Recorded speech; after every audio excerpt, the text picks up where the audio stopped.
Marijuana History 101. Or should I say extremely brief Marijuana History 101. It's big, complicated, and we'll only be able to scratch the surface. So let's get started. The first thing that strikes one as odd when looking at the history of marijuana, which is also known as cannabis, is how very much legal it once was. In fact, it wasn't only legal, it just happened to be one of the largest agricultural crops in the world, including the United States. You see, cannabis can also be hemp. And just what is hemp? Well, it's by and large the most robust, durable, natural soft fiber on the face of this planet. Up until 1883, and for thousands of years before, cannabis hemp was the largest agricultural crop in the world. It had thousands of uses and products. The majority of fabric, lighting oil, medicines, paper, and fiber came from hemp. The first marijuana law to exist in the United States was a law ordering farmers to grow hemp. Benjamin Franklin used it to start one of America's first paper mills. The first two copies of the Declaration of Independence were written on cannabis hemp paper. Up until the 1800s, most of the textiles in the United States were made with hemp. 50% of medicine marketed in the last half of the 19th century was made from cannabis. Even Queen Victoria used the resin extracts from cannabis to alleviate her menstrual cramps. But the funny thing about industrial hemp was you couldn't get high from it. Yet, it was lumped in with the following, which also made little sense. Reefer madness. In the early 20th century, yellow journalism had surfaced. Articles depicted blacks and Mexicans as frenzied beasts who would smoke marijuana, play devil's music, and heap disrespect and viciousness on the readership, a majority of which happened to be white. Some offenses included looking at a white woman twice, laughing at a white person, or even stepping on white men's shadows. And this ended up leading to a law in the form of a tax stamp. A tax stamp that would not only include marijuana, but also hemp and cannabis medicines. It's speculated that hemp's potential for an abundance of new products was going to be in direct competition with other sources. And this, added to the reefer madness, led to the eventual downfall of all forms of cannabis. Popular Mechanics magazine had actually prepared an article entitled New Billion-Dollar Crop. Hemp was touted as being able to produce more than 5,000 textile products from its thread-like fiber and more than 25,000 products from its cellulose, ranging from dynamite to cellophane. Its superiority as a source for paper was also becoming known, especially with the development of hemp processing equipment. Now, the new Marijuana Tax Act was all fine and dandy, except for one thing. If you wanted to grow hemp, you needed to buy a stamp, but they weren't giving any out to anybody. And so, in effect, all forms of cannabis became illegal. Things pretty much stayed that way until World War II, when the government decided that hemp once again was a good thing and produced a video, Hemp for Victory. But by the time the war was over, hemp again became bad. And in 1948, when the marijuana law once again came into question, Congress recognized that marijuana was made illegal for the wrong reason. It didn't make people violent at all. It made them pacifists. The communists would use it to weaken America's will to fight. Congress now voted to keep marijuana illegal for the exact opposite reason they had outlawed it in the first place. And all through the years, report after report, commissioned by everybody, from the mayor of New York to the president of the United States, has come back with the view that marijuana should have no criminal penalty attached to it. Yet, marijuana remains as illegal today as it did nearly 70 years ago.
Marijuana. It's become big business. A multi-billion-dollar business, both in Canada and the United States. But why has it become such a big business? Here in British Columbia alone, it's speculated that the illegal BC marijuana trade brings in upwards of $7 billion annually. And up to 85% of that product heads south to the United States. Having become an international issue, when do the lines blur? How does a massive underground market like this survive while remaining illegal? Why is marijuana illegal in the first place? And if prohibition is meant to protect us, I guess the most obvious question is, does the prohibition work?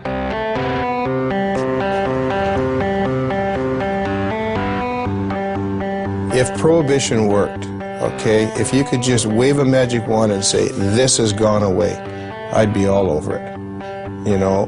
But the fact of the matter is that prohibition has never worked. You know, we've been here before. You remember the first prohibition, right? Which was? Prohibition of alcohol. No, I'm talking about the first prohibition. Thou shalt not partake of the fruit of the tree of knowledge. And who was the big cop? And how many people did he have to watch? 2. What are the goals of this prohibition? I assume the goals of prohibition are to reduce the amount of drugs available and to reduce the demand for those drugs. In both instances, cannabis prohibition's an utter failure. Has the prohibition stopped people from using marijuana? You get a phone call and says, I'm from the federal government, I want to know whether you've been using cocaine or marijuana recently. Presumably you might be getting a little bit of an underestimate. In 1937, there were estimated to be 55,000 marijuana users, and now there are estimated to be more than 50 million of them. That's a 100,000% increase. Seems to be quite a few of them. Yes, I'm afraid there are. Whether the drug is criminalized or decriminalized does not affect the rates of smoking of cannabis, either uptake or of discontinuation. So what are the dangers of using marijuana? I don't know. I don't know. Gives you like a rapid heartbeat. Smoker's cough. I'm sure it has some effect on your brain function, memory. I don't know, is there something unhealthy about moving slowly? It's not good for you. You're not fully conscientious of what you're doing. Thicken some membranes in your brain or something. Well, it's been science. I guess I'm being told it's been scientifically proven that marijuana kills your brain cells. That's the one I remember. Marijuana kills brain cells. I thought the same thing. You know, I didn't start smoking pot until about 5 years ago. I thought pot made you stupid. You know, I bought into it just as much as anybody did. I realized when I was like 30 years old that I was tricked. I was like, you gotta be fucking kidding me. 1974, the Heath-Tulin study.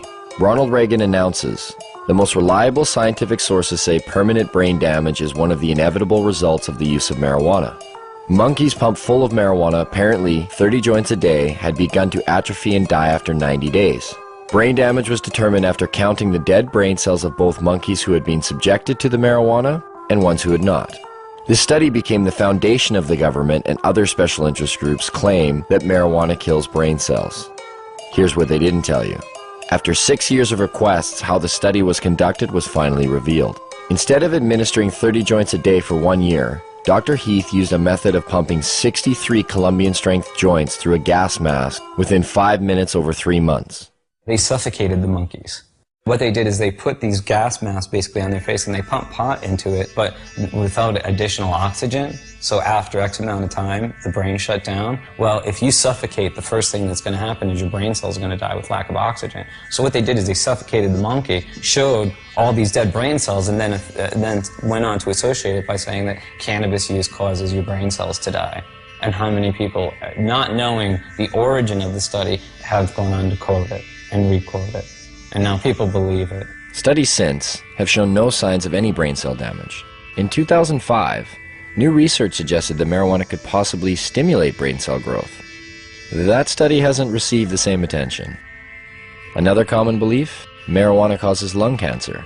In the 1999 study by the Institute of Medicine that was paid for by the United States government, they had to use words like may and should cause cancer. We've been hearing for years them trying to say that it causes lung cancer, and we say, really, that's interesting because you can't even show us one case of cancer being caused by cannabis use alone. You definitely have to do it moderately because it does paralyze the cilia, but if it's not radioactive, you're probably not going to get cancer from it. Smoking can be harmful because of the proper use of smoke. Not as a result of anything in the cannabis plant, but because they're intaking heated plant matter into their lungs. People said, well, you don't know, we haven't been smoking it long enough. Look what happened with cigarettes. We've had about 4 decades, or more than 4 decades of experience. If this was going to show up, it should have shown up by now. Finally, a study came out just in the last month verifying that cannabis smoke does not cause cancer. It's different than nicotine. And the elements in the tobacco smoke do cause cancer, and the elements in the marijuana don't. There's no cases of marijuana-only smokers getting brown lung syndrome. There's no cases of marijuana-only smokers getting emphysema. Strange for a plant that's so dangerous. How come none of that? Marijuana is as bad for you or worse than tobacco? Impossible. If they had the evidence, they'd be putting emaciated bodies or emphysema, lung cancer, black lungs, they would be parading them throughout the media. They don't have one. Yet people somehow or other think that it might cause the same thing.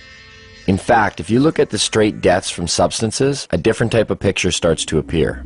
The #1 killer in the country?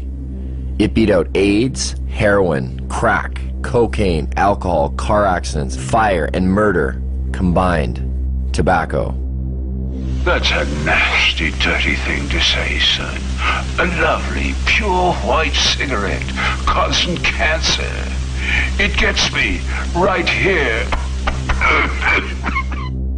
With an average of 430,000 deaths per year, considering it's a #1 killer, it's interesting to know that tobacco receives government subsidies and is grown with radioactive fertilizer.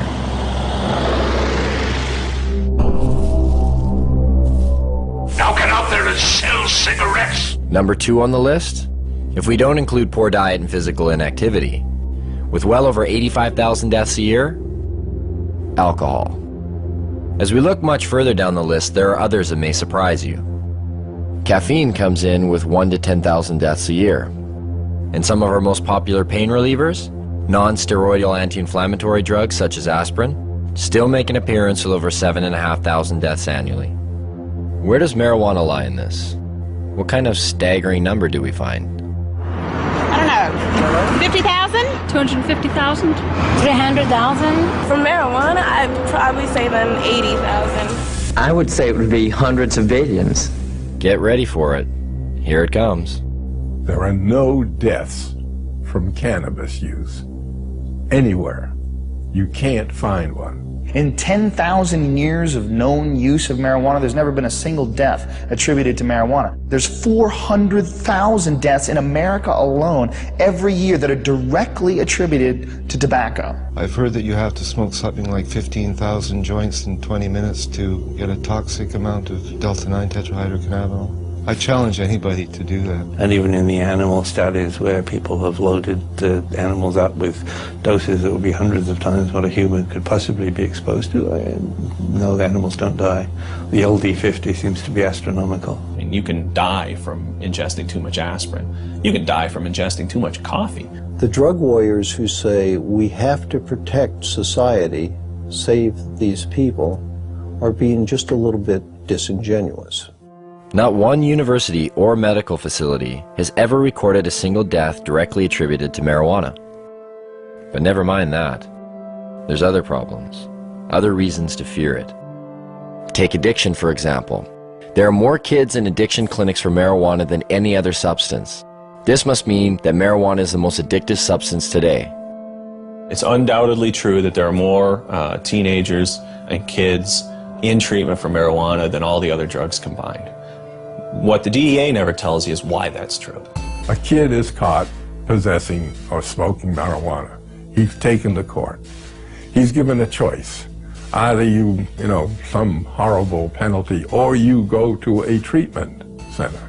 Obviously chooses to go to treatment, and goes to treatment there, he's considered an addict. But then the DEA gets to point to that stat and say, look at all these kids in treatment for marijuana. God, it must be because today's marijuana is not the marijuana that your parents were smoking. As far as I understand, only 3% of the people in treatment for marijuana are there voluntarily. The other 97% were told to by their guardian or told to by a judge. So you can choose between jail or treatment. A lot of people choose treatment. It provides no basis for speaking about addiction. Anybody who is at all sophisticated about marijuana would rate them the way two researchers were asked to rate drugs in order of addiction. Nicotine was 1, alcohol was 2, then heroin, then cocaine, then coffee, and then marijuana. There may have been a couple of other drugs, but marijuana was at the very bottom, below coffee.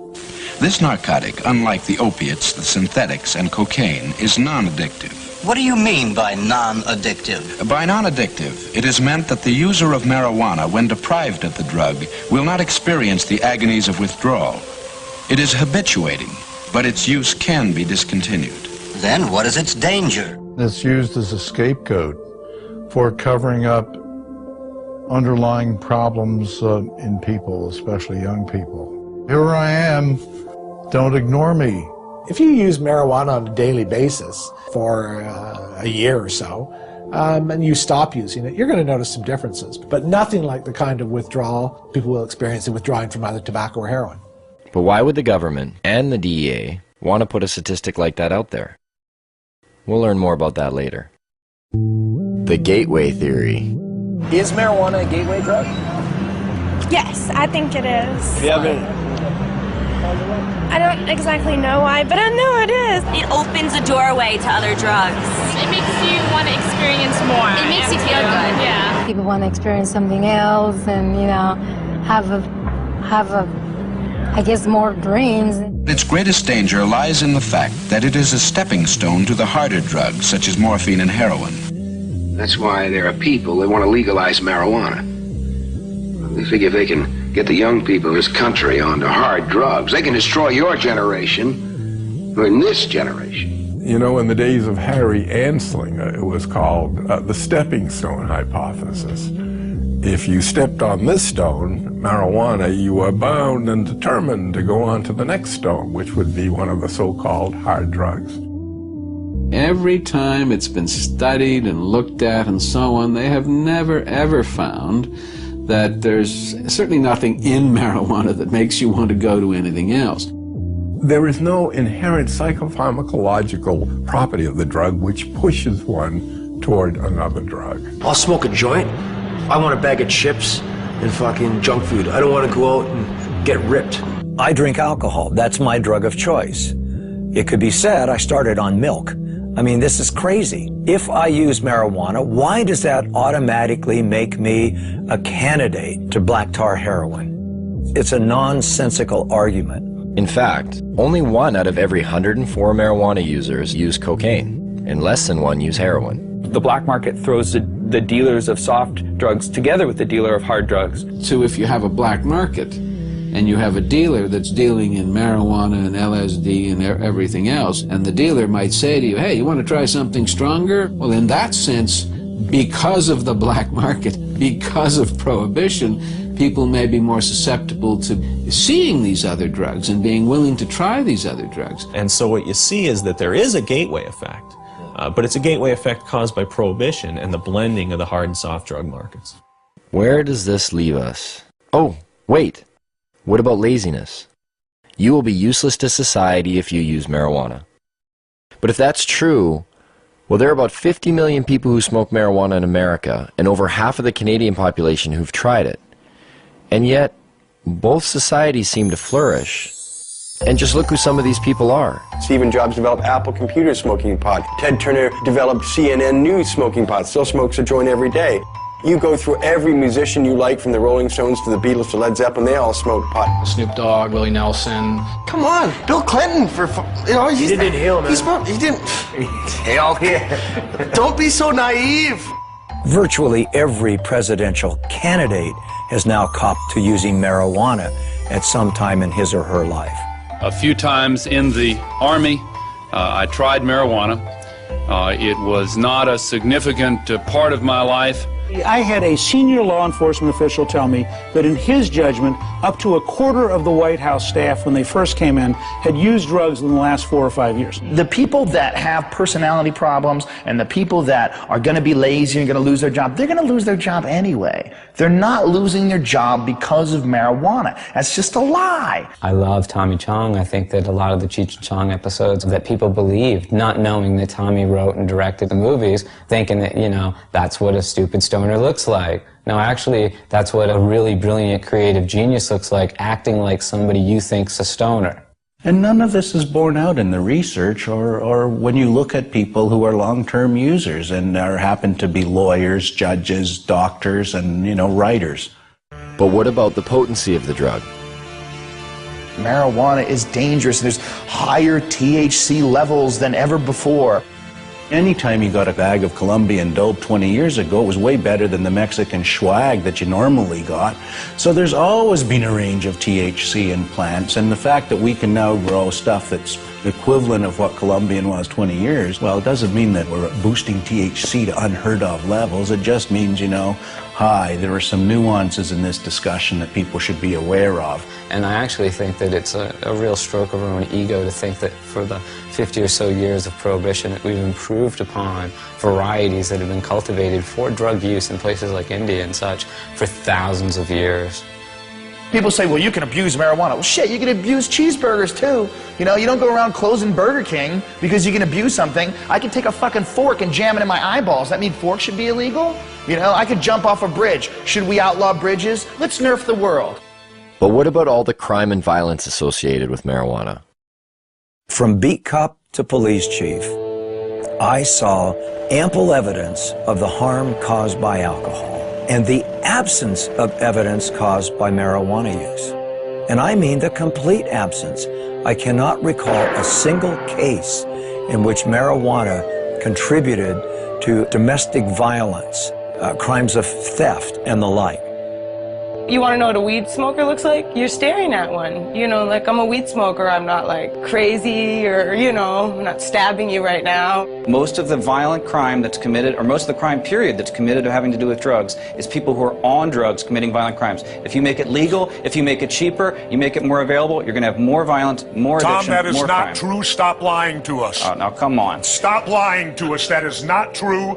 You know, don't tell me that. I've smoked pot, Tom.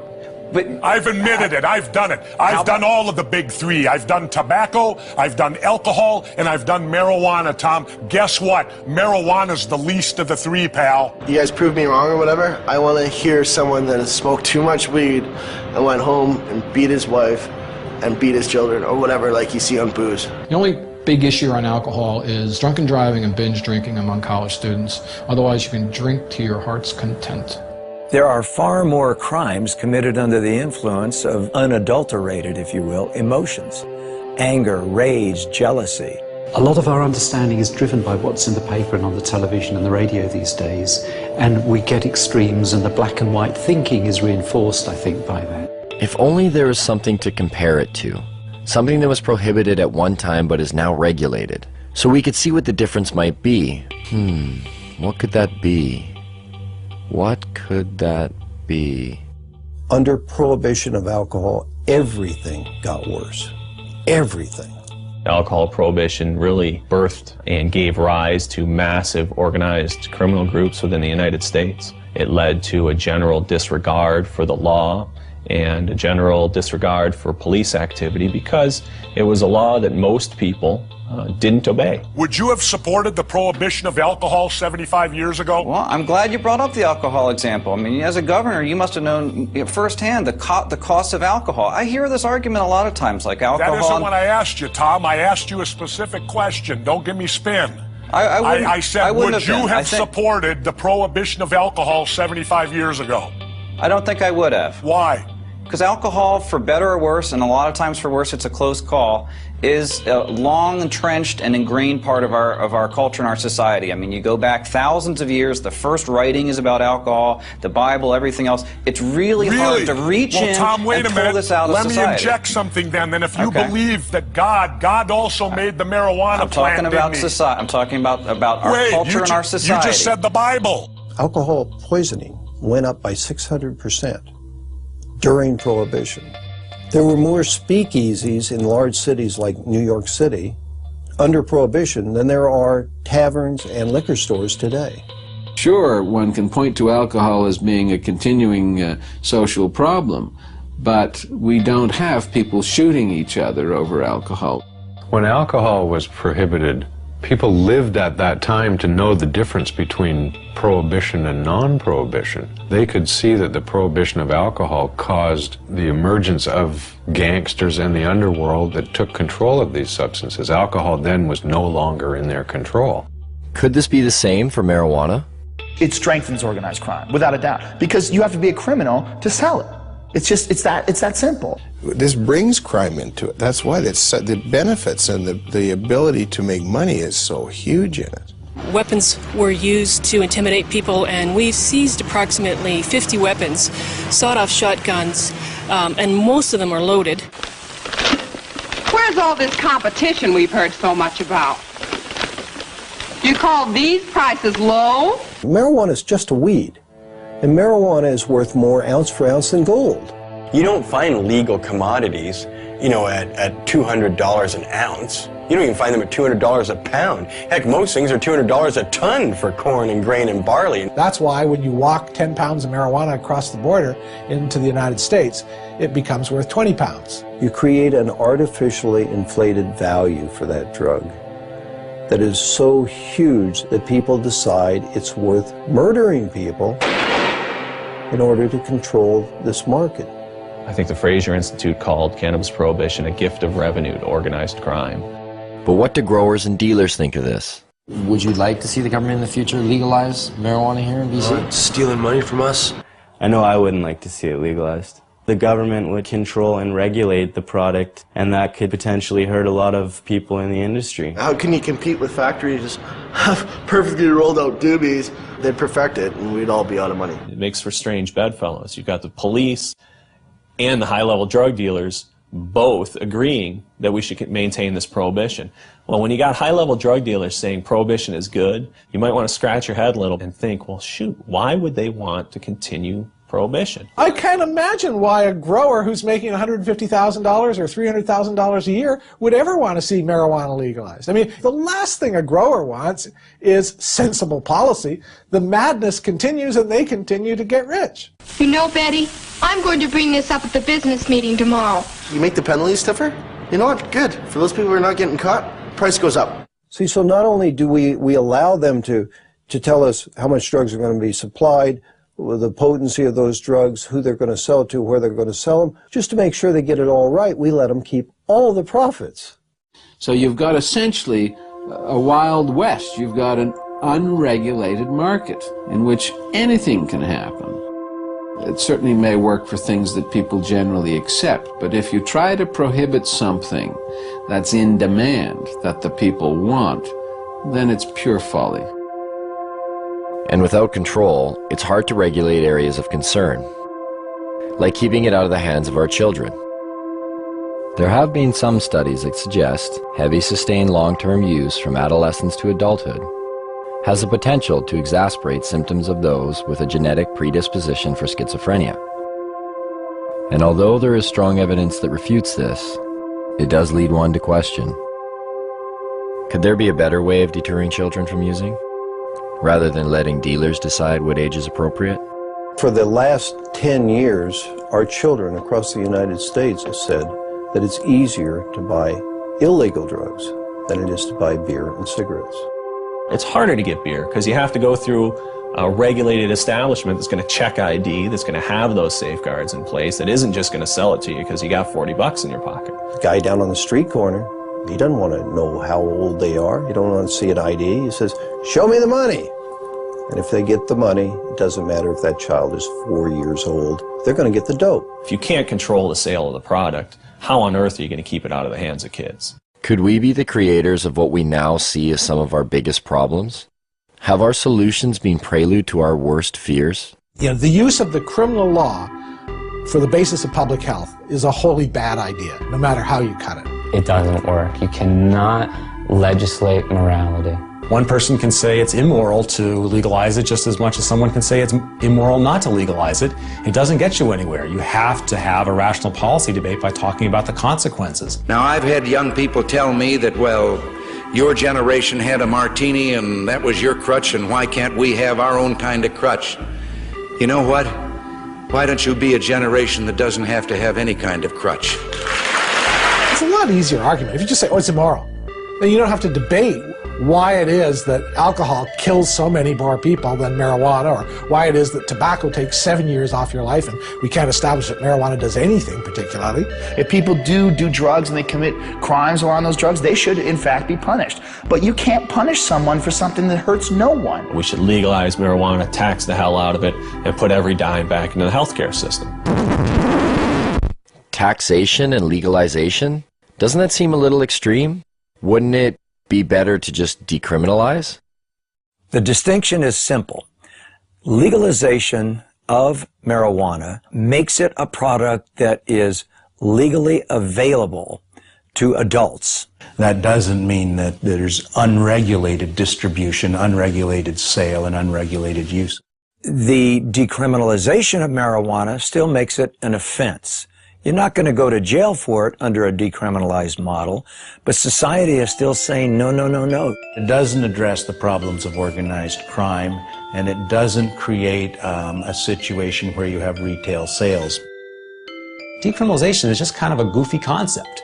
To say that it's legal to own something, to use it, to possess it, but not to produce it or sell it, just seems like this illogical position, because where did this stuff come from? It's the worst of both worlds. Sends out an incredibly bad message. It should be controlled like alcohol, like tobacco. The total impact for the U.S. budget from legalizing marijuana and taxing it at rates like alcohol and tobacco is somewhere in the $10 to $14 billion range. It can be used to pay for healthcare costs. It can be used to rebate to lower taxes and give people lower tax rates. It can be used for highways, for hospitals, for national defense. It's $14 billion and can be used for whatever its best use is. The production or the harvesting, the packaging, the sales of marijuana could be handled essentially the way we handle alcohol. You sell to a kid, you sell to somebody under the influence, your license is in jeopardy. That license ought to be hard to get and easy to lose. It seems to make sense. It's a little jarring, but nowhere are these issues more relevant than here in BC. Yes, marijuana is illegal here. And yes, police actively pursue growers and dealers. But that doesn't stop the market from thriving. It's believed that the illegal BC marijuana trade industry employs anywhere from 90 to 150,000 people. And the product is now known around the world. It's even been given its own name. BC Bud. Bud. BC Bud. British Columbia Bud. I don't know what you are meaning. BC Bud? BC Bud. You guys know what BC Bud is? No. You guys know where British Columbia is? No. Yeah, Isn't it in Britain? No, it's in Canada. When I say BC is famous for pot, weed and hippies, mountain, sea, marijuana. I used to think of the beachcombers back in the days, but now I just think of that BC Bud. Do you know what BC Bud is? No. Oh, it's really well known. BC Bud is bud that comes from British Columbia, and that's why they call it BC Bud or Beasters. Dude, you got the Beasters? Yeah, I got the Beasters, which means you got bud from BC. You know what the word grow up is? I'd say it's pretty common knowledge here what a grow up is. People do them in their houses or in their basements. I'm surprised it's not in their dictionary. A grow up is something that happens inside somebody's house, like one of our friends or something, and they just grow weed inside their house. Do you know anybody that's growing marijuana? I don't, well, no. Kelowna, my hometown. With a population of only 100,000, Kelowna is said to house well over 1,000 grow-ups. A police officer stated in the local paper, if they were to bust one grow-up every day for a year, they would still be nowhere near getting rid of them. And Kelowna is not alone. Where are they in BC? They're everywhere. They're in every single corner of the province. There is no community in the province that doesn't have grows and hasn't had an increase in grows. But the fact is that there's thousands and thousands and thousands of grow-ops all over British Columbia. And the most common thing you hear when they raid a grow-op is from the neighbors is, I had no idea they were growing pot on my street. You know, if you actually took my estimates seriously, that there were 17,000 grow-ops in British Columbia in the year 2000, if you took that seriously, you're looking at roughly 1 out of every 100 dwelling units in British Columbia. We need to have a sense of that. Not bad for a province with a population of only 4 million people. It's certainly changed a great deal from the 70s and 80s when it was an import-export business to the domestic production business of the 90s and beyond. That would make us Columbia North. We're talking a lot of production. The reality is that there's a huge range of people involved in the marijuana industry in British Columbia. It's not a hierarchy. People don't beat you up if you go into the marijuana industry. It ranges from people growing a few plants to members of motorcycle clubs and others possibly being involved in the business. Police at one time used to attend to every single call that came to their attention. Somebody would call and say, I think there's a grow. Police would do an investigation, do a full investigation. Well, that has dropped over 7 years to where it's only about half the time. But it seems to me that if we look around and talk to people who are living in the real world, one of the things we discover is that we don't understand it very well. And when we see these numbers like 1% of all dwelling units potentially are involved in marijuana grow-ops, it certainly ought to give our politicians perspective on what it is they're trying to do. So how does one find these grow-ops? For police, it involves the use of forward-looking infrared cameras that can detect the above-normal heat radiating from a grow-op, or the sniff test. But if all else fails, this, Grow Watch. Communities have become so flooded with grow-ops in BC that some neighborhoods have started their own watch programs. This one, set up by the Chilliwack RCMP, even has an education package with phases: training, neighborhood cooperation, certification. Once certified, you are able to hang this sign which shows that you are a neighborhood that does not approve of marijuana grow operations. There are questions provided to citizens in order to aid them in identifying a grow-op. Questions like, do the residents keep to themselves? Was the sound of construction heard coming from the basement soon after occupants took over the residence? Is there condensation visible on the windows? Is the yard unkept? The education package does state that a positive response to one or some of these questions does not necessarily indicate that the residents are involved in criminal activity. Maybe that's a good thing. But why is it that grow-ops are popping up in virtually every neighborhood of BC? How much money can actually be made by simply growing some plants in your basement? And what do these grow-ops look like anyway?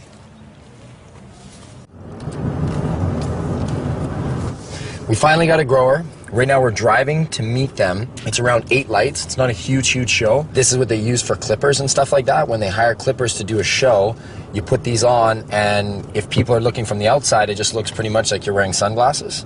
But when you're on, I mean, I can't put them on right now because I'm driving. Won't be able to see. This is everyone's getting glasses. Director, thanks. Other producer. Where's my phone? We just wait for the phone call, so we'll keep in line for when this comes to. Oh, I see a vehicle pulled up. Maybe that's them. Hello? Okay, so put the glasses on. Okay. Now, can you tell them we're just gonna have the camera running, but we're gonna have the lens cap on? Is that cool? Okay. Yeah. No. Hey, Diggs, we're gonna have the camera running, but we're gonna have the cap on, so there's no video. Shoot. Yeah, just do it. Just keep it on. Just put the cap on. How you guys feeling? Feel that heart rate increased? So you're coming in the back? Yeah. All right. Over. Okay. Good. You want the camera? Yeah. Cool. You're not feeling motion sickness? Oh yeah, now I'm feeling it. I'm feeling sick. You know, we're just gonna hold people's arms and kind of guide them inside. Yeah. That's what I was saying, so I don't fall on my face here.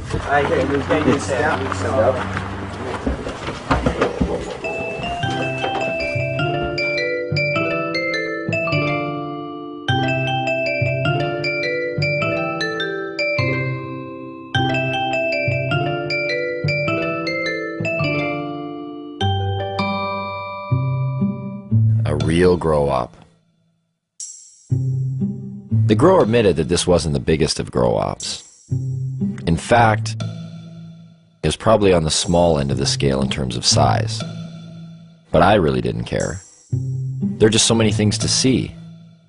The lights, the tools, the power, the pots, and of course, the marijuana. What do you guys do for the smell? I noticed there's like a big... Well, we got this carbon filter here or whatever, and it just kind of filters the air in there, and then it goes underneath the house, and we have it so it goes into like a dog shed. It's like I'm in the beginning stage and I'm learning. Over here, there's also another room in there. So you have a total of, is there 8 lights? 8 lights, yeah, they go on 12 hours. This one runs 12 hours in the daytime, this one comes on 8 at night. Did you say like the majority of the guys you know are just growing to earn some extra money? Yeah, it's like they have normal jobs and, you know, they're normal 9 to 5 type of guys. The grower told me he cropped out about every 2 months, and every crop was worth about $20,000. That's $120,000 a year. Even though this was a small grow-up, the numbers didn't seem small at all. If those kind of numbers are coming out of a setup of 8 lights, what kind of numbers are coming out of the big ones? And where do you find them? Well, it would seem just about everywhere. Barges, semi-trucks. Whether it was for the mobility of it, or whether it was an attempt to disguise the smell of burning marijuana, of growing marijuana, in any event, it's unusual for that reason. Even in train cars? Yes, it seems as though even our beloved caboose cannot escape grow-up fever. When we read that 20 train cars were buried underground to grow marijuana, busted or not, we had to see this. So we set out. But not before asking our sound man if we could use his SUV, and coaxing him with a little free gas. Where we were going, we would need it. We're in the boondocks, way up here. You wouldn't want to go over that puppy. This is what they brought up diesel fuel to power the generators in. With how much they were growing and how much the generators needed, I mean, that's a full truckload there. And finally, after a few hours on the highway and climbing up the side of a mountain, we get there. We had to go into 4 low just to get up here. You can see I'm dressed right. I'm in jeans and frickin' sneakers. Fuck. My feet are cold. There's no neighbors. Like, look to the right. There's nobody there. Nobody here, nobody there. I mean, I imagine they're probably laid this way. They've been obviously following you, like where you're getting your diesel, where you're getting the tanks, where you buy 10 train carts, where you buy 150 lights.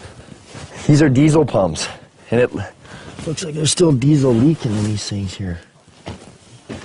This is how you got down there. Just want to make sure it's okay to down here. I feel like I'm going into a cave. All right, watch your feet there. Not as cold under here. About 8 train carts down that way, I'm guessing.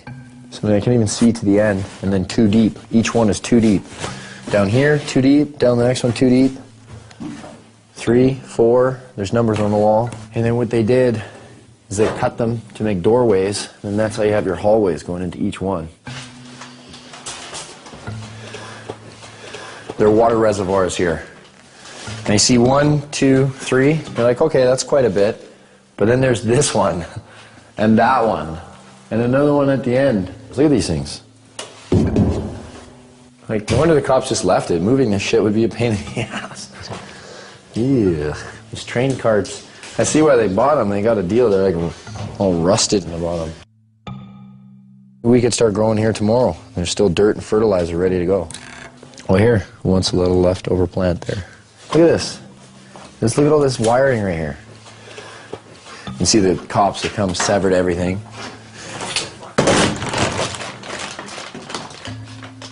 What are those chains for? Chains are where they were hanging the lights. The reason why they use the chains, because then they can adjust the height. You know what? Actually, you want to get me to run all the way down to see how far away I am?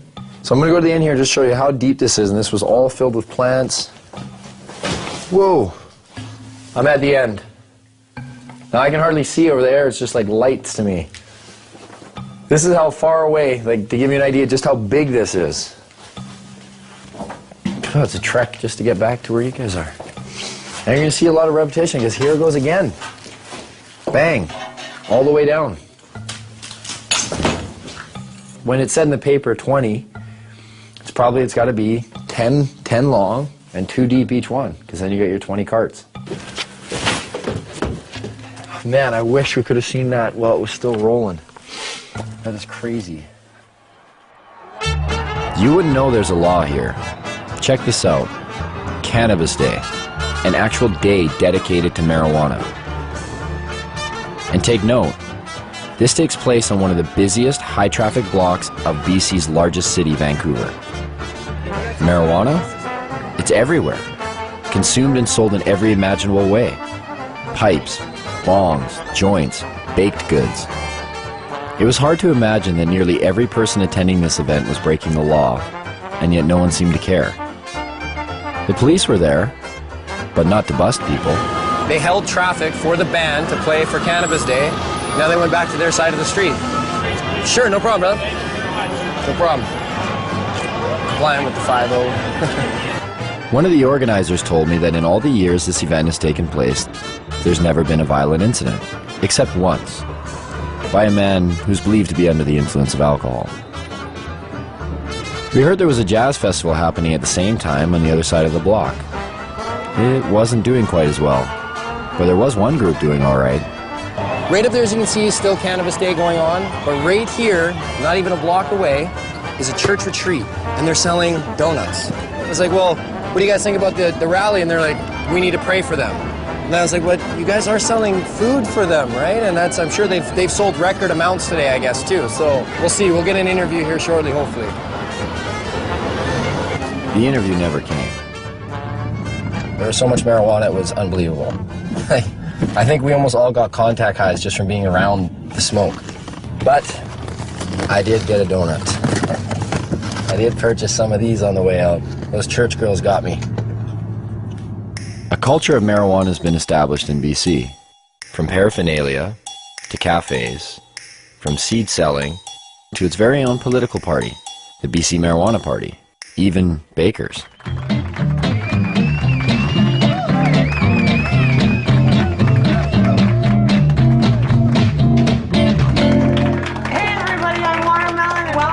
Vaudeville cooking show, Baked and Baking, where we're going to revolutionize the cooking show and we're going to let you guys in on the action.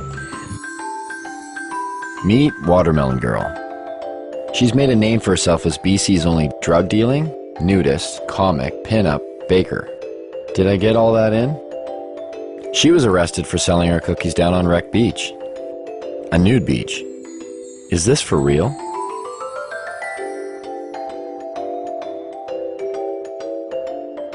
I'm like the Heidi Fleiss of weed. I tell everybody, like lawyers, doctors, like there's no proverbial yo G, you know, like none of those. Like all professionals come in through my house. You know, a lot of people with money, a lot of people in politics. You don't want to know who comes through here. You know, my mother was a baker and her mother was a baker, and we just bake. So I made these pot cookies and I started selling them. It's hard to ignore such a large demand. So if you got arrested one time on Wreck Beach, right? Yeah, I've been arrested more than once. Allegedly trafficking ginger snap cookies. Allegedly trafficking ginger snap cookies. So I'm assuming not regular ginger snap cookies, right? The one with right. Snap crackle pot. But even the judge is like, uh-huh. You know what I mean? Like he's seen violent crime after violent crime, and then along comes the cookie girl. Cops are supposed to come and remove undesirables from communities, and I clearly was not an undesirable person in my community. Like, somebody else needs cookies. Actually, I just got picked up by the National Speakers Bureau, so I actually go on speaking tour to universities and talk to kids about marijuana. Oh, really? Yeah, it's like the most genius. I'm like, you want me to talk about marijuana? We're like, okay. And they pay me to do it. Lock up your kids. This is a heinous crime. So at some point, one might ask oneself, how does an industry of this size function while remaining illegal? Where does the money flow? Who's profiting off of it? Is there really $7 billion floating around the province unaccounted for? Maybe people are feeling the effects and they don't even know it. Turns out there seems to be a system. Some have even given this system a name. Well, a lot of people here in town and stuff consider it a union, right? Union? Yeah, union, and you know, it's like a different It's a different term for pretty much industry. It's this underground thing where there's so many different tradesmen and different people all working together. You have to work together with people that you trust because it's illegal to do what people are doing here. So this is how the so-called union breaks down. And of course, there are many exceptions to this, but this is the typical setup. First, you have a home or landowner. He doesn't take on much responsibility. He is simply the legitimate owner of where the grow operation will take place. All he has to do is pick up a briefcase every 3 months and pay off his mortgage. His hands are clean because he can claim ignorance if the grow operation is busted. Oh, I'm sorry, officer. I didn't know they were growing marijuana there. Then you have his 50-50 partner, the contractor, who will provide the equipment and hire the grower or grow himself. The grower is known as the fall guy. Why the name? Because that's exactly what he is. If the operation is busted, he takes the fall. Once the crop is matured, clippers are then hired. They prep the weed for distribution by cutting away the excess leaves and stems. What a lot of people don't understand is a part of the marijuana plant that people smoke is the bud, which in essence is the plant's flower. It's not the leaves. Clippers are generally hired on an hourly wage starting around $20. Tax-free, of course. Once the marijuana is ready, in steps the weed broker. He's not always required, but sometimes the partner with the equipment needs a broker to buy his product and then sell it for him. In the event that a broker is required, it usually means the weed is headed south to the United States. In that case, the broker will buy the pot for somewhere between $1,800 and $2,000 a pound. He'll then hire a border jumper, a risk taker, someone who has the balls and hopefully the wits to get the product over the border. Some of the most common ways?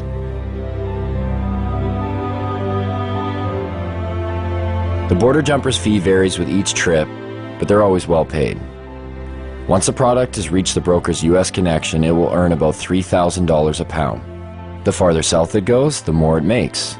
If it manages to make it all the way out east to areas like New York, the price is driven even higher, somewhere between $3,500 and $6,000 a pound. Stricter laws demand higher prices and in turn provide more profits. In Miami, 7 to 8 pounds of BC bud will trade for 1 kilo of pure yayo. Cocaine. That in turn makes its way back up to Canada. And sells for anywhere from $30,000 to $35,000 a key. If the marijuana manages to stay in the province, it will usually sell for around $1,800 to $2,000 a pound, depending on how flooded the market is. This is just the tip of the iceberg. The union embodies a slew of businesses and services, generating profits both directly and indirectly for the province. Some know they are involved and others choose not to acknowledge the benefits they gain from it. Carpenters build tables, rooms, sheds, and anything else that's needed for a grow show. Brand new homes are being built expressly for the purpose of housing a marijuana grow operation. Electricians set up lights, wire the electrical components, divert power if necessary. Hardware stores provide construction materials to build rooms and grow operation structures. Hydroponic stores supply lights, nutrients, soil, and other equipment needed to grow. Seed sellers provide, well, seeds. Clone growers create clones from other marijuana plants to aid in quicker grow cycles. Real estate agencies market houses to growers, unknowingly, but they profit all the same. There are some realtors, though, who are directly involved in the union and will actually cater to growers' needs, finding houses in secluded areas with big basements and power that can be spliced and stolen. Mortgage brokers and lease brokers who help growers with poor credit get the houses they need to start up. Banks who have minimal security to prevent illegal money from being deposited. The way it works now is deposits over $3,000 are sometimes questioned but are left up to the teller to decide whether the deposit is suspicious. If they believe it is, they may put a note on the account. It isn't until a $10,000 deposit that a mandatory FCAC form is filled out and sent away. But it is possible for $9,999 deposits to go through with little question. Oh, you sold some motorbikes. Cool. Oh, you sold your boat. Neat. Thanks for the business. You get the point. Lawyers and law firms who provide counseling on how to make grow money legit. They help set up and incorporate LTD companies and holding companies to launder money. They also provide legal counsel to keep busted growers out of jail. The electric company who makes money off of enlarged electric bills due to excess lights. The only time they seem to get involved is when they think someone is stealing the power. Law enforcement receives budgets to fight the cultivation. They create special task forces like the Green Team to specifically target marijuana. Canadians spend $300 to $500 million annually on law enforcement and the justice system to enforce marijuana laws. Police also receive the benefits of seizing growers' and dealers' assets. And last, but definitely not least, everyday businesses. Bars, restaurants, clothing stores, boat dealerships, car dealerships. The money funneled indirectly through various everyday businesses. Growers and dealers like to spend money on everything. These growers, after they crop out, it's like they won the lottery. You can tell the ones who are selling it. The more they sell, the more bling bling they have on them. Do you think they just hold it themselves and tuck it away somewhere? No, they buy houses, they buy cars, they buy boats. They'll purchase restaurants, they'll purchase, you know, I mean, whatever they're into. Maybe that's why we got busted. We got too carried away. You can tell yourself you're not going to let it go to your head. But I said the same thing. But when the money comes in so easy, you get accustomed to that lifestyle, and before you know it, you become a steamer, you become a hot rod. And that's what it comes down to. Yes, organized crime moves a majority of the product once it's available on the market. But there aren't a lot of bikers out there watering plants. It's mom and pop operations, it's young guys who see opportunity. It's not easy to make that type of money doing anything, especially if you've been going to school for, you know, the past 4 years and you see this random other guy, you know, watering plants in his basement coming out of it with an extreme amount of money. I understand. You have your degree. Yeah. And then you're in the... Yeah, I made the choice to put that aside and start growing weed. I could be making $33 an hour, which is a great wage, but really, why would I want to do that when I have the knowledge to make in a whole year in 2 months? What have we learned so far? Well, one, the prohibition hasn't reduced the demand, and it certainly hasn't reduced the supply. Two, it's a steady source of revenue for organized crime, which in turn attracts young people because the money is so easy. And three, being an underground market actually creates crime and violence. And yet, the only one paying the costs for all of this are the taxpayers, people like you and me.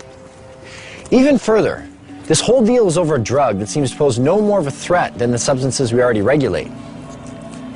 At the very least, why isn't this up for debate? Dwight Eisenhower once spoke of a military-industrial complex. Have we built up a marijuana prohibition complex? The real war on marijuana didn't start until 1972, and President Nixon said, you know, it's all the Jews smoking pot. And I mean, he really said that. When Nixon got into this with his war on drugs, he had things that he wanted to do. He had an agenda. A lot of the information that was kept and warehoused in the Library of Congress and also at major universities was actually recalled and destroyed. The Nixon report that came out through his administration, it was called the Schaefer Report. It was by a Republican governor, and when he studied it and gave an answer, you can pick this report up, pick up any page, open it, and if you actually have experience with cannabis, you'll realize they're telling the truth. And then when it came back saying that marijuana was essentially harmless, he totally ignored it, said we're going to launch a war on drugs anyways. Didn't even print as many copies that Congress and the House would have been able to see. 1970, beginning of the war on drugs. 76 New Jersey troopers became detectives. I was one of them. They designated 1/3 of us as undercover. I happen to fall in that 1/3. That's where I spent the next 14 years of my life. What we were targeted on was the pot smokers. There was a very good reason we were targeted on pot smokers. Most of them were protesting against the Vietnam War.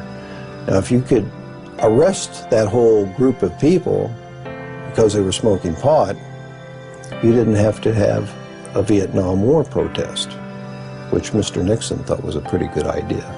So when President Nixon declared the civil war that we're living in right now, the drug war, in 1972, it was really a war on marijuana. It really didn't kick in until the 80s when Reagan, took over his presidency of the U.S. Ronald Reagan, he said, these young people, they get together, they read books, they smoke marijuana, and they talk.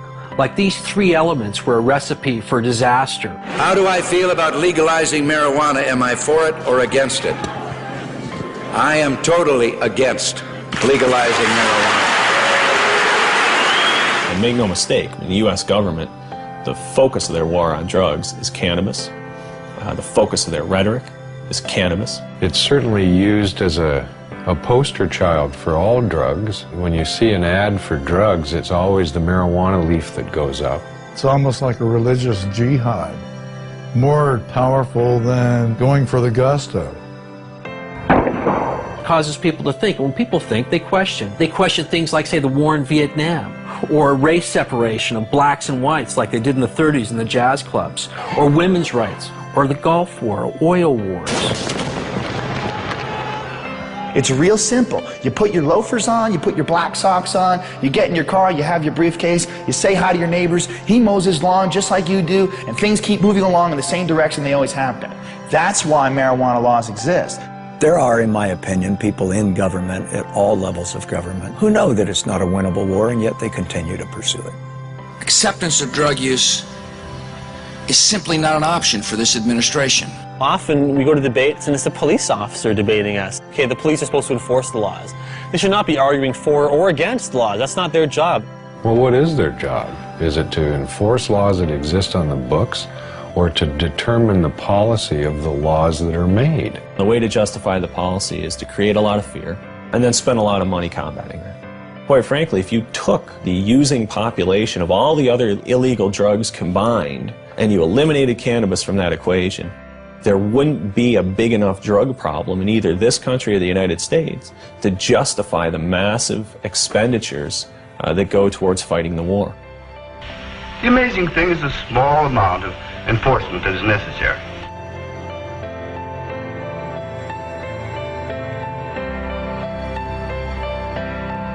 $400 million is spent annually in Canada arresting and prosecuting marijuana crimes.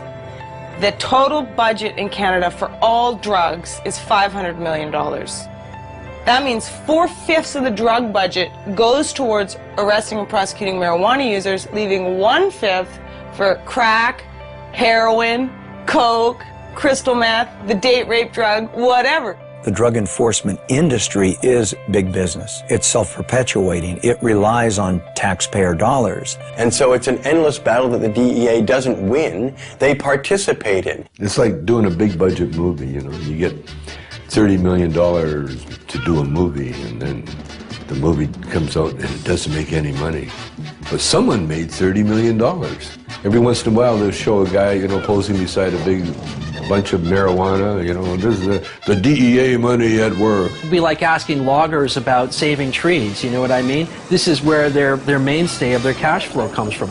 The campaign will continue until every available known plot of marijuana has been eradicated. We've got to live with it, doing the best job we can. Even if it's a bad job? We're all carrying a pretty impossible load, Miss Gibson. There are many, many police officers, however, who believe that it ought to be legalized, regulated, and controlled. They see the hypocrisy between our existing laws relating to alcohol and marijuana in their day-to-day life, shift after shift after shift, and they get it. But they don't want to lose their jobs. They don't want to lose that promotion to sergeant or the assignment to detectives. They want to be a chief someday, and they don't want to piss off the people in power. Judges, lawyers, prosecutors, defense lawyers, prison guards, there's all of those people in the criminal justice industry. Are their interests being protected? Well, in a sense, yes, they are. Defense bar, similarly, we make money. The more things they prohibit, the more money we make. Sorry I'm late, Kent. I was delayed in court. You still have large numbers of people being busted for simple possession. If you look at the stats, in terms of drug offenses, the largest group are still simple possession of marijuana. Every time you blow a marijuana cigarette, you take a chance on blowing your future. Oh, come on, Pop. All my friends smoke pot. They're not criminals. Only because they haven't been caught yet. If you do drugs, you will be caught. And when you're caught, you will be punished. 750,000 Americans every year are charged with pot possession.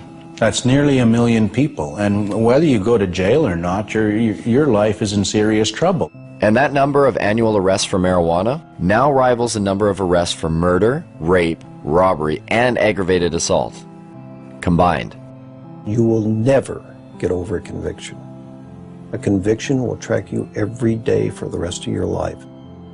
For instance, do you remember that guy that used to smoke but didn't inhale? Former President Bill Clinton. This is not a big issue with me. I never even had a drink of whiskey till I was 22. Now, if Mr. Clinton handed me that marijuana cigarette when he was standing in a circle with us, it wouldn't have mattered whether he inhaled or not. He would have become a dope dealer, wouldn't he? Just like all those other people that went to jail. Never to be an attorney, much less the President of the United States. But the marijuana laws protect us. They make our lives safer. They send us the correct moral message. That's how 19 out of 21 nations have gone down the drain before us. Internal decay. The breakdown of moral, ethical, and religious principles. If you've been caught, a young person in the U.S., with so much as one marijuana cigarette, you can't get a loan or grant from the government to go to college. If you've been convicted of murdering somebody or raping someone, no problem. You go right down, they'll give you the loan. I guess the message is it's okay to rape and murder and pillage, just don't smoke a joint afterwards. First thing that John Ashcroft did after 9/11, sent out a strike force to take down the LA Cannabis Buyers Co-op. That really helped national security a great deal. And what else helps national security? Taking down top criminal targets. In 2003, the US government put aside money to do just that. $25 million for the head of Osama bin Laden, $15 million each for the whereabouts of Uday and Qusay Hussein, Saddam's sons, and a $12 million budget to go after one of the most dangerous men of all, this man. Can you tell us what exactly you were charged with? I was charged with conspiring to sell paraphernalia. Operation Pipe Dreams was a brainstorm of Attorney General John Ashcroft. The internet has been illegally utilized to sell these illegal products and to facilitate large illegal businesses operating in the open. A sting operation that busted people for selling paraphernalia to a particular county in Pennsylvania where they were willing to prosecute. Because there's two states, Pennsylvania, Iowa. Void were prohibited. Well, it was prohibited to send it to Pennsylvania and Iowa. A man like yourself that is, an established actor, comedian, you're not a criminal. Like, why do you think they targeted you? Well, because our movies were #1 rentals in America. What our movies did was really show the hypocrisy of the pot laws. In fact, when I went to jail, they had it in the transcript that our movies have influenced children for 30 years and will continue to do so forever. Therefore, I should go to jail. You got to remember, they were going into Iraq, and they needed some diversion as far as headlines go. And they equated the billion-dollar paraphernalia business with aiding terrorists. This was a legitimate company paying taxes. I was just the face on the bone. They charged me. I had nothing to do with the company. I never shipped anything to anybody. It wasn't even his company. He just loaned his name to it. 51 people were arrested under Operation Pipe Dreams. Only one person, Tommy Chong, went to jail. But if I didn't plead, they threatened my son and my wife. Tommy stands up and volunteers to go to jail, says, yeah, okay, that's my paraphernalia. Leave my wife and kid alone. He's protecting his family. What kind of force was used on the day you were arrested? There's over 20 SWAT team people, visors, automatic weapons, helicopters overhead. They had news trucks, Fox News trucks outside. They had the media on the ready. It was a photo op for everybody. They asked, do I have any drugs? And I said, yeah, I got pot, and they wanted to know where it was, so I told them. They said, well, it's not really a drug bust. I said, well, then what are you doing in my house, Then they said, it's about bongs. We're bringing down all the bong companies in America. And with Tommy safely behind bars for 9 months, the United States drug war reset its sights, this time across borders. In downtown Vancouver, just outside the US consulate, a bunch of people had gotten together and were having a rally for this guy named Mark Emery. He had evidently been selling seeds, marijuana seeds, to the wrong people. let me tell you, the DEA wants me because I am very good at what I do. Well, obviously, I'm the most dangerous man alive. Like, really. Like, no wonder I'm facing life imprisonment without parole for something that no one's ever gone to jail for here in Canada. No one's ever gone to jail for seeds, not even for a day. Mark and two of his employees are facing life in prison in the United States. Not Canada, the United States, for selling marijuana seeds over the internet. Vancouver police came in here with a warrant for an extradition, but we were taken then to North Fraser Correctional Center. Correctional Center of the year 2002. Beautiful facility. Mark Emery has gotten in the face of the United States. The U.S. sees Mark Emery as a major political threat to its anti-cannabis agenda. In a press release from Karen Tandy, head of the DEA, she said that this is not only the end of marijuana trafficking, but it's a blow to the marijuana legalization movement. I gave just under $4 million away over 11 years to Supreme Court challenges, ballot initiatives, political parties, you know, drug addiction clinics. Well, if you're the DEA, who the hell do you think you're going to go after first and foremost and as viciously as you can do it? I think they even admitted it themselves when on the day of the raid, the DEA announced, you know, he's a legalizer. We're shutting down one of the biggest legalizers. The legalization movement won't have a pot of money to draw from. Ha ha ha ha. Mark Emery has never gone to America and sold a seed. He does it all from here by mail order. And it's akin to Canadians ordering, you know, a machine gun from somewhere in America. It's against the law, and if we receive it here in Canada, they come and arrest us for receiving the machine gun.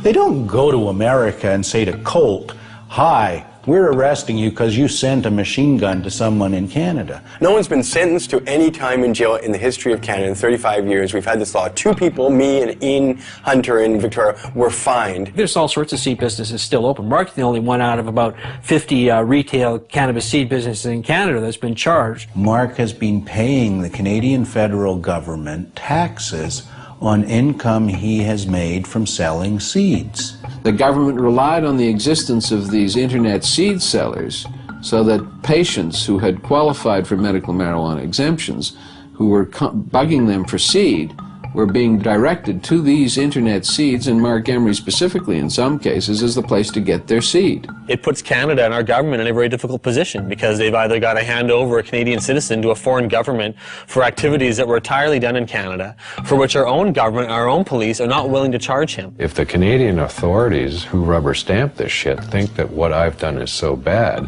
then charge me. I should be tried by a jury of my peers. I'm not about to be tried by my peers at all. I'm about to be tried by foreigners. At 420, a time synonymous with smoking marijuana, everyone lit up. And for those who didn't have marijuana to light up, again the police were close by, and again they didn't seem to care. One officer had mentioned she was bothered by the smell of the smoke. It was kind of confusing. How could we be sending Mark Emery to prison for life in the United States if even our own police aren't finding it worth their while to bust people smoking it right in front of them? That's not the only thing that's confusing. The marijuana that's consumed in the United States, how much comes from Canada? I don't know much about Canada. I don't either. Maybe 20%? I'll go with 35. 35%? And a quarter. 50%. 50%. I would say about 60%. 60%? 70%. Yeah, 70-80%. At least 80% of it. Whew. I don't think it's all that much. Most of it is here.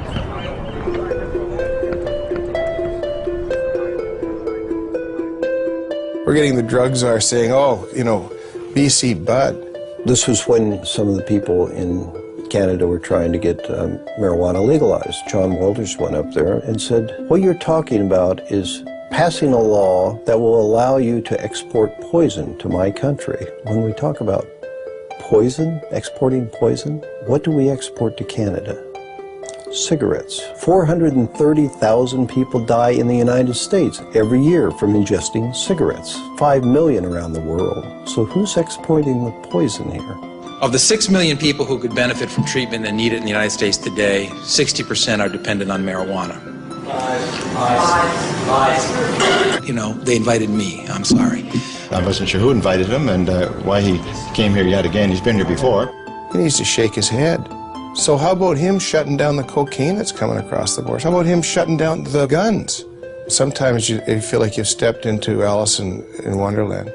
You've gone through the looking glass. In fact, more Colombians die from U.S. tobacco than Americans die from Colombian coca products. So what's the drug war really about? Because if you don't want American tobacco in your country, America will go to war in a trade sense with your country. You have Canada engage in cannabis policy reform and taxing and regulating cannabis, and all the scare stories haven't come true. You have an awfully hard time sustaining your own domestic policies. What do you think would happen between Canada and the U.S. if Canada were to legalize marijuana? There's been rumors that, you know, they're like, we'll shut down the border. I don't think so. I've heard that too, but then my question is, would you want L.A., you know, in the dark and thirsty? If you do that, then we're not going to ship oil, we're not going to ship water, we're not going to ship electricity. It's not going to happen. We're too important to each other. The softwood lumber people going to stop doing business? Are the fishing guys going to stop doing business? Are the people who manufacture stuff back and forth across the border going to stop doing business because pot's legal here? Business interests aren't going to sit still for losing millions of dollars a day because of border wait times simply because Canada takes a different domestic social policy on cannabis. Yes, business interests. Sometimes they just seem to pop up. And every so often in the most unlikely of places. We have seen an explosion in prison construction that lags only slightly behind the explosion in incarceration. There are more people in jail in America now than ever before. In the United States, it's one of the fastest growing industries. Some major investment companies at one time described private prisons as one of the best investments you could make. So you can make more money building prisons than any other type of investment. They're extraordinarily expensive to build.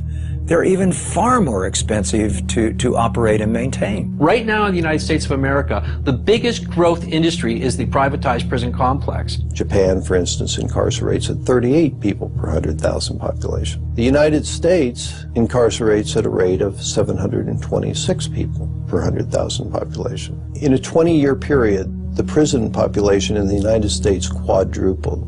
We have just shy of 5% of the world's population and almost 25% of its prisoners. Even South Africa, at its worst, didn't have as many prisoners per capita as America has now. Texas just built 77 prisons in about the last 20 years. We find state treasuries on the verge of bankruptcy as a result of prison construction.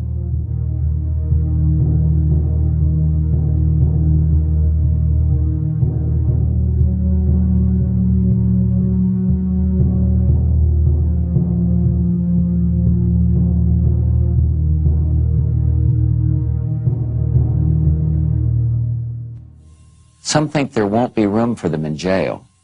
We'll make room. We're almost doubling prison space. Some think there aren't enough prosecutors. We'll hire them, with the largest increase in federal prosecutors in history. In the late 80s, there were about 5 privately run prisons in the United States. By 2005, that number had reached over 260. As soon as you've accumulated a certain amount of capital from building prisons, you can start investing that in ensuring job security, ensuring there'll always be more prisoners around to require more prisons. We have private prisons? What the fuck is that? How did that happen? How can you profit over people going to jail? That's scary. That's a bad, bad sign. Our society is in deep, deep, deep trouble if nobody's looking into that. Correctional guard unions have become powerful lobbying groups, pushing for longer sentences on less serious crimes. California's has become one of the most powerful in the state.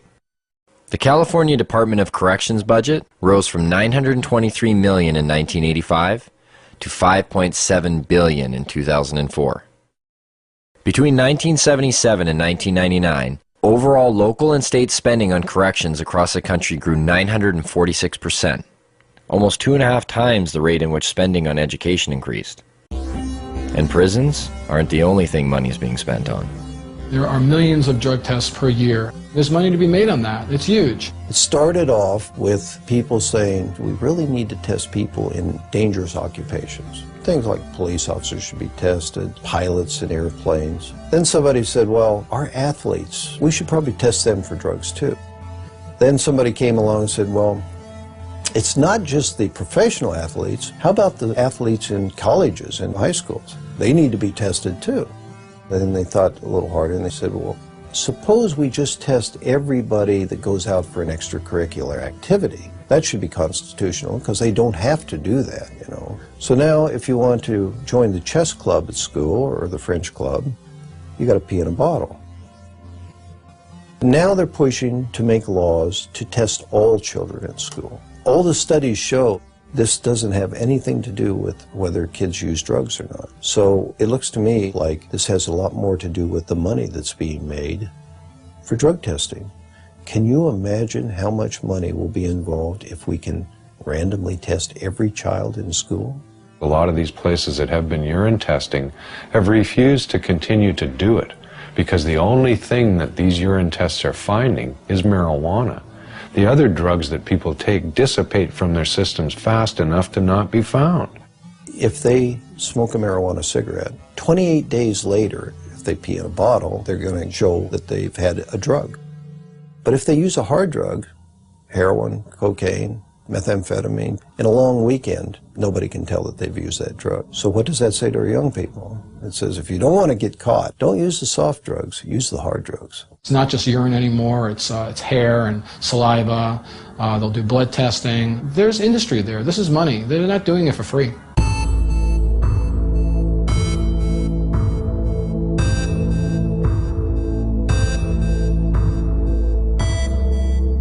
The most profitable industry in the United States is pharmaceutical. Dollars involved is just staggering. Could it really be? Has medicine really become that profitable? The fact is it has. In 2005, U.S. prescription drug sales rose 5.4% to $251 billion, and global pharmaceutical sales rose 7% to $602 billion. Now, why would pharmaceuticals be threatened by a plant? The answer may be as simple as one word: natural. Because a significant amount of research to date has confirmed or suggested that marijuana in its natural state is still the most effective form. Can you imagine a world where you or I wouldn't have to pay for certain medicines?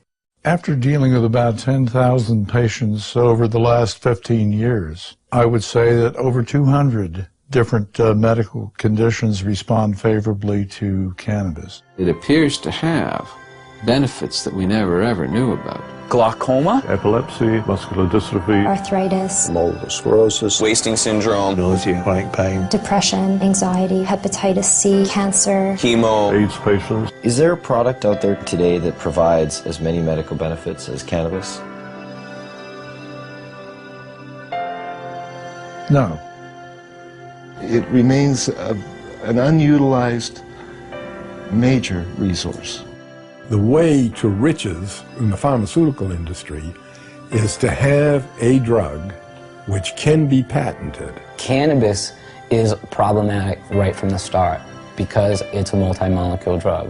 In 1930, it wasn't possible to patent plants, and that's the reason that pharma never picked up on this, because by synthesizing and owning compounds, that's where the profit motive comes into the pharmaceutical industry. The patent in the United States lasts for 20 years. Well, you can charge whatever you want at that time, and that's where you make the killing. There's no money to be made off natural plants. If you can use a natural medicine that you can grow in your own home, which costs pennies to use, you're going to do that.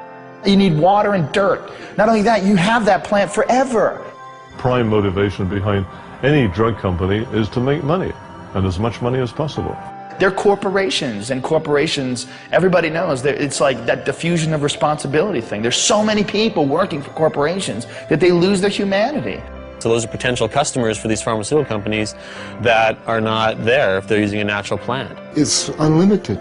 You grow more, you get more medicine. Pharmaceutical companies don't want you growing your own medicine. The government supported a small drug company by the name of Unimed to take a synthetic THC, tetrahydrocannabinol, and to put it into capsules to be used as a oral medicine. This became Marinol. This THC in Marinol is exactly the same 21 carbon molecule that's in herbal marijuana. But it's not the same as medical marijuana. It's not a crude mixture of things, and there's no guarantee that you get the same results. You can make a synthetic delta-9 tetrahydrocannabinol in a test tube. It'll have exactly the same number of atoms and the same arrangement. But how in the test tube can you put the electron spins together, the subatomic quirks and quarks, if you like, of that compound in the same way that a biological enzyme system will put it together? It can't happen. In the case of a synthetic compound, if it's only an ingredient from the cannabis, they can formulate that as a drug and make a lot more money out of it. We're confused that if, you keep hearing that there's no scientific proof to medicinal benefits of marijuana, why are there drugs like Marinol on the market? Why do they even exist? Well, that's part of this double talk about it. If we take and change it a little bit, so you believe it isn't marijuana, then it's okay. It's a great medicine.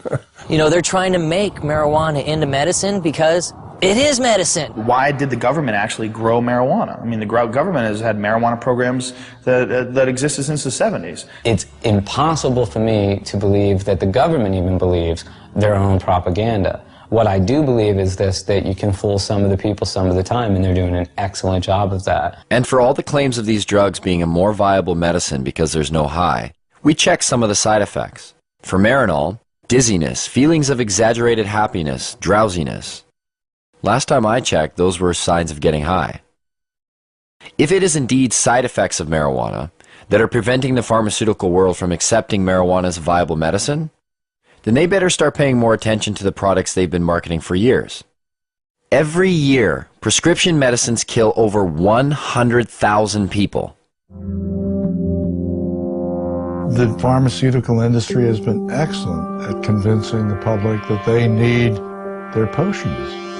If you watch any kind of commercial for drugs, they're always using the third person. For example, where does a headache come from? It comes from out there somewhere. Don't sell the steak, sell the sizzle. How many people in this country alone are addicted to antidepressants? How many people who are on antidepressants really have imbalances, and how many of them just got off of a bad relationship and they're depressed?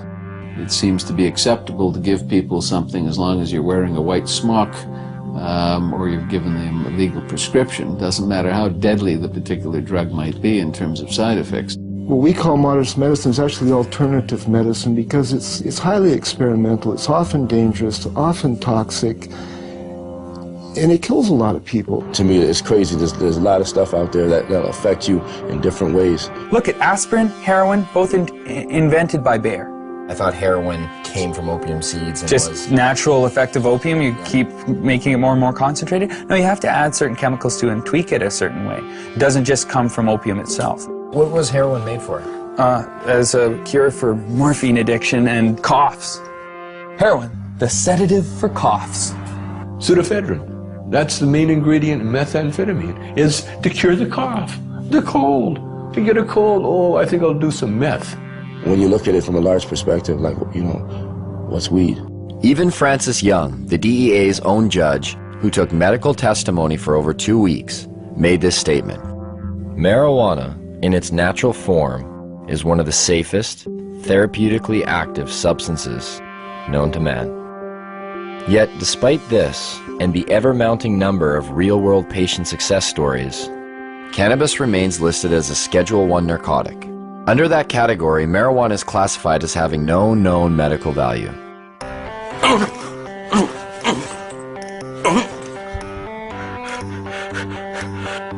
I have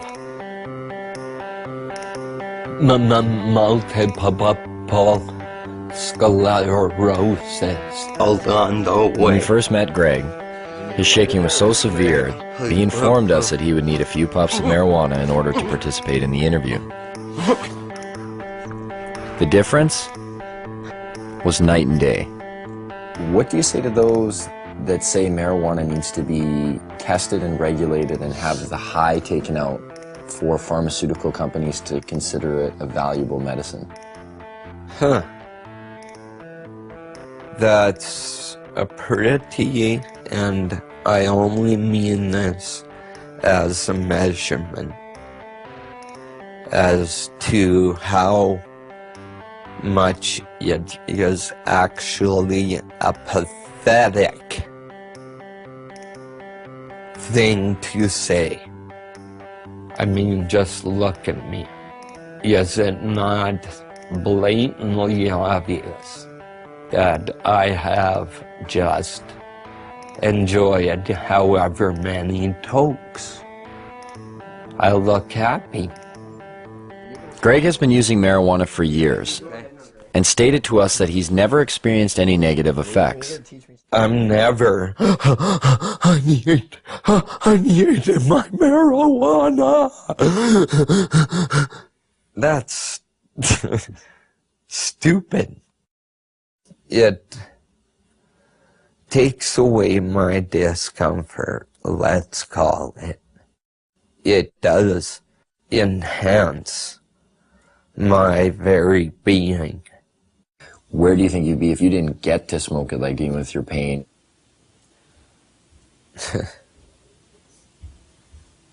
I would have found a way.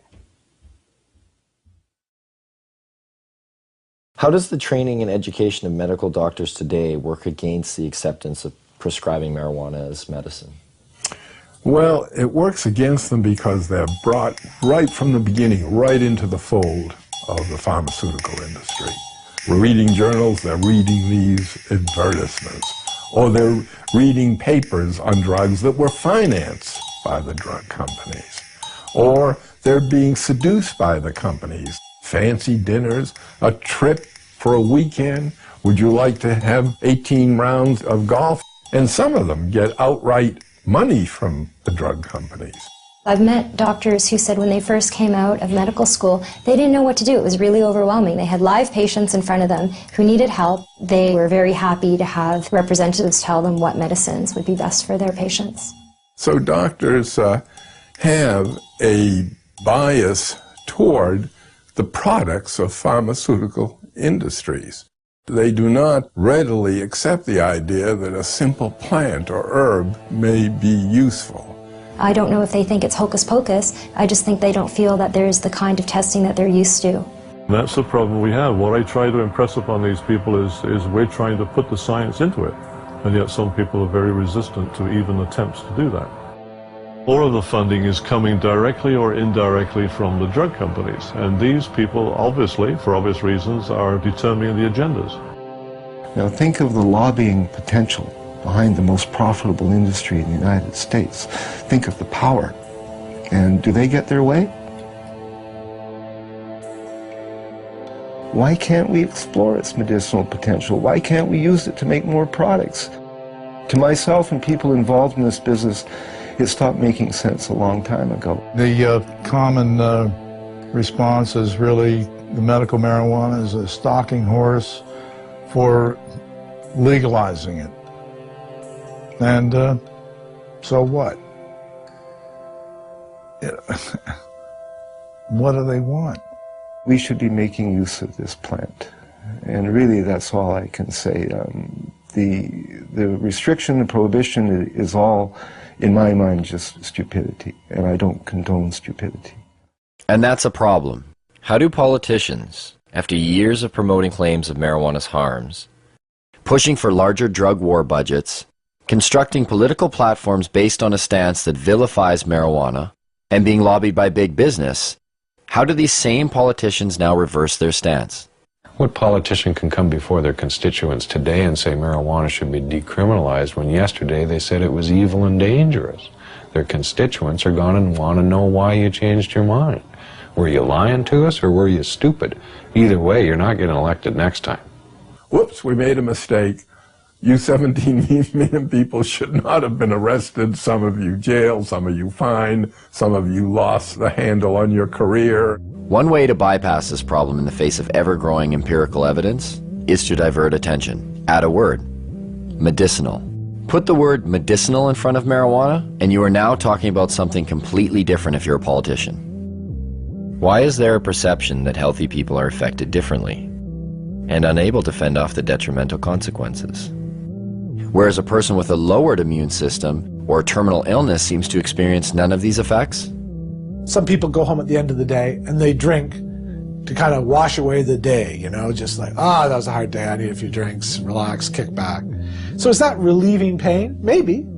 Or is it pursuing pleasure? I don't know. So if you think about this in the context of cannabis, it also has relevance. The government's a lot more likely to forgive cannabis use if it's for relief from pain. If it's in pursuit of pleasure, that's a problem. And I think that points to something about our culture that's a little bit odd. What works for one doesn't necessarily work for another. The father-son confrontation. Mom smokes like a chimney. And you have a drink every day and smoke too. It's not the same. Why not? You can get cancer. Your liver can rot away.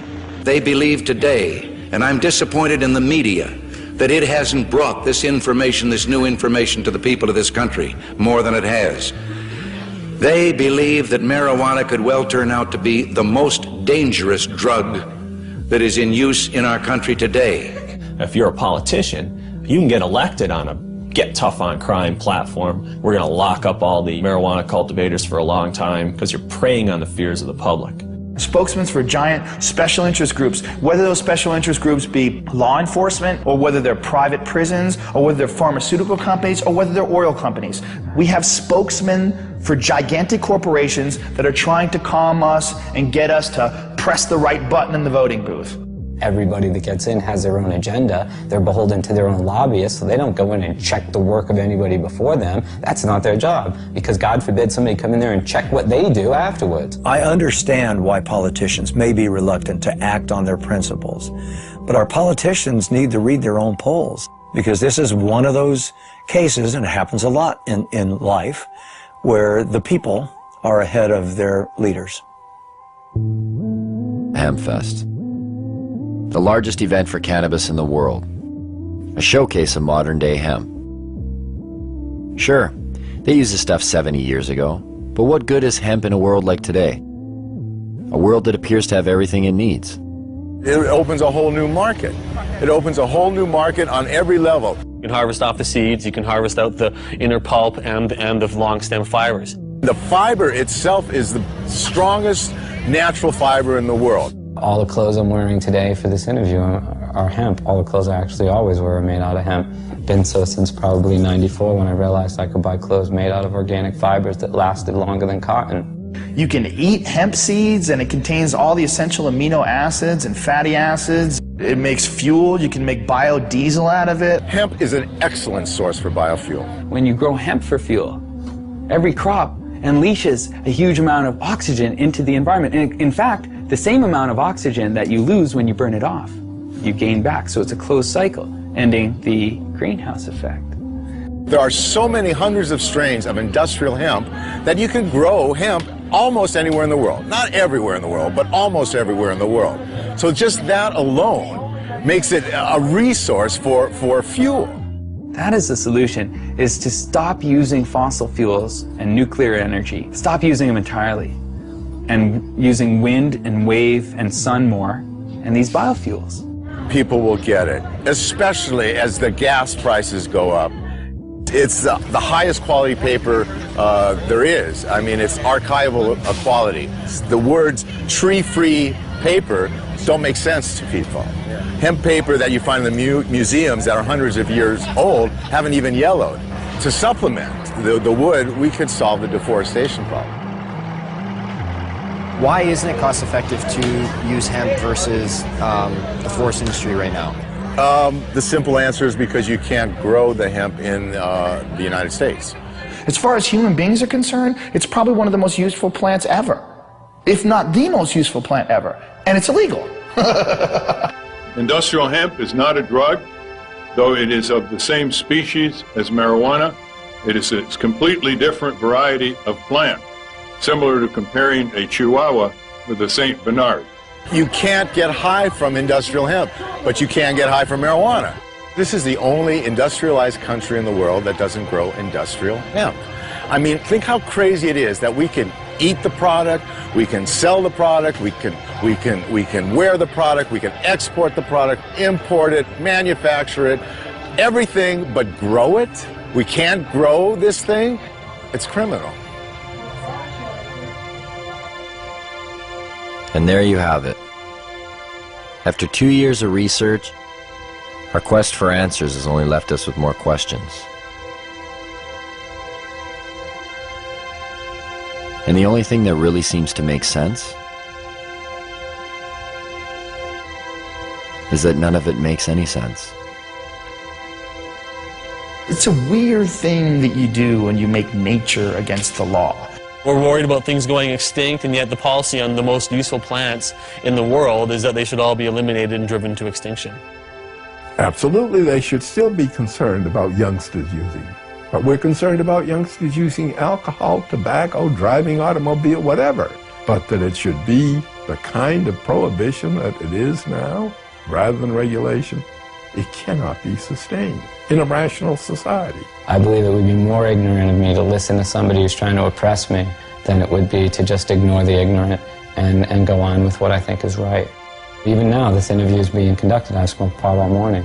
This is what I look like high. There's a great quote that life is a tragedy to those who feel and a comedy to those who think. And if you are a thinker and you look at the marijuana situation and you're not laughing, you're fucking dumb. Do you think marijuana will ever be legalized in Canada or the United States? Yes. I don't know about the United States, but it will be legalized in Canada. I won't be alive to see it. I used to believe it was right around the corner back in the 1970s. Check out the gray hair. I confess to being 61. I believe it will happen. I didn't used to. As recently as 2 or 3 years ago, I was convinced it was not going to happen in my lifetime. I wish you didn't ask me that question, but I would say I think it will be. It's always a possibility. It's, you know, there can be breakthroughs to reason. All we have to do to end it is get 50% of Congress plus one human being to say it's over, and it's over. There's a movement in this country, and some people have more faith in it than I do. Maybe from hosting Fear Factor all those years, I've lost my faith in human beings and their intelligence. I think it's inevitable. I believe that the truth will set us free, and I think the truth is infectious, and I think that while cannabis per se is not addictive, learning about it quickly becomes. When I published Marijuana Reconsidered, I, in the last chapter, predicted that once people understood these things about marijuana, the prohibition would be gone. It would be gone in 10 years. Carl Sagan, who was a very good friend of mine, read the manuscript and he said, "Lester, you're so pessimistic. 10 years?" You know, well, here we are, 45 years later, and nothing has happened. Nonetheless, it can't help but happen. I mean, you can't sustain a lie like that forever.